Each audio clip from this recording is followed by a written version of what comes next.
tugiye kuvuga ku bintu bitatu hano mu gihugu cy'u Rwanda. Imodoka ikoreye impanuka hano 12 igana 19. Turongera tuze kugaruka mu karere ka Rwamagana aho umugabo yishe umugore we. Twongeye tugaruke mu karere ka Nyamagabe aho wa munyeshuri wafatiwe ku ishuri afite icyuma yaragiye gukora ibizamini bya leta, akavuga ngo narangiza gukora ikizamini cya leta arahita agitera umuntu. Izo nizo ngingo tugiye kurambura, ariko ikintu cya mbere ugiye kubanza gukora kuri YouTube channel Kidasamura TV Rwanda, yaboneka munyarwandakazi, kora subscribe kugira ngo tujye tubana umunsi ku munsi. Nawe utarakora subscribe nkubwire ngo warahombye, kandi nawe ukoze subscribe turagushimira cyane. Reka dutangire ku impanuka yabereye 12, imodoka yaganaga 15 muri rusange. Reka mbabwire uburyo ki byagenze iyi mpanuka. Ubwo imodoka ari mu bwoko bw'ikamyo, iyi kamyo ari mu bwoko bwa Benz nk'uko bisanzwe. Izi Benz z'amakamyo zikurura z'amakontineri, iyi kamyo yari kuva mu gihugu cya Uganda nibwo yageze hano 12. Ivatiri irimo iva hano mu Giporoso, ubwo ibiramanutse biba birakubitanye birangije akavatiri ikanaga iragatupa ikanaga hano munsi y'umuhanda.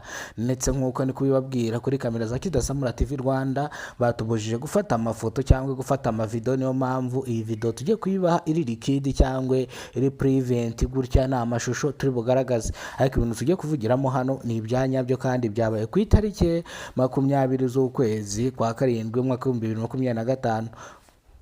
Mu gihe no manuka hakomerekeyemo abantu 3, abandi barakomereka bikabije, no mu gihe imbangukira gutabara isiza igatabarira mu gihe aba bantu batarahaburira ubuzima. Gusa bari bakomeretse cyane, abantu bagize ubwoba barahamuka. Abari bari hano ku byapa bya bisi bategereje amabisi nibwo batangiye kugira ubwoba. Bari bagiye muri gahunda zitandukanye batangira kwitahira nk'uko bisanzwe. Reka noneho twongeye tugaruke mu karere ka Rwamagana aho umugabo yishe umugore we. Ndi kuvuga ngo uyu mugabo ari w'imyaka 55, yari afite umugore w'imyaka 25. Ese urupfu rw'uno mugore cyangwa urupfu rw'uno mugore rwatewe n'iki? Ni mu gihe uno mugabo yashakanye n'uno mugore atabishaka, ariko akaza gushakana n'uno mugabo amwiyemeraho ngo afite amafaranga. Umukobwa ageze mu rugo rwiwe abura icyo kurya, bakajya barya rimwe ku munsi, ubundi rimwe na rimwe bakaburara. Umugore aba mu kinyoma cy'umugabo, ariko umugabo yaraje amwizeza ko afite ibintu muri rusange atazicwa n'inzara. Ni mu gihe umugabo yamufashe yagiye guca inshuro. Ibyo byo guca inshuro ndaza kubibasobanurira intandaro y'urupfu rw'uno mugore. Ni mu gihe uno mugore yabonye bitazavamo, ashakisha ikintu cyatuma umugabo wiwe yabasha kubona ibyo kurya cyangwa akabona ibyo kwambara cyangwa akabona n'ibyo batungisha umwana wabo bari bafite w'imyaka 3 y'amavuko. Ni mu gihe uno mukobwa cyangwa uno mugore yari afite umuyegisi we wa kera bakundanaga mbere yuko bashakana n'uno mugabo. Uyu yatangiye kujya avugisha wa muyegisi we, urabizi igitsina gabo, ndetse mu bintu bijyanye no kubomora cyangwa no gufata ku musubagege baba bari hafi aho ngaho baregeye.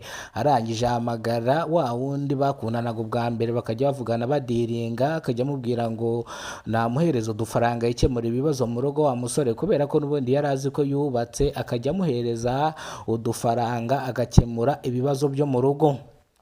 Ibi byabaye 2, 3, 4, 5. Umugabo aza kubimenya, aganiriza umugore we atari ko tumaze igihe turya nta kazi ugira, ubundi ukora hehe? Kumbe umugore aragenda akigira kwa egisi we, bakirirwa baryoshya barya bameze neza, agatahukana ibyo kurya bakarya we n'umugabo we. Mu gihe we n'umugabo we umugore we atamukeneraga kubera ko yabaga afite egisi wiwe umurumbya cyangwa egisi wiwe baba bari kumwe.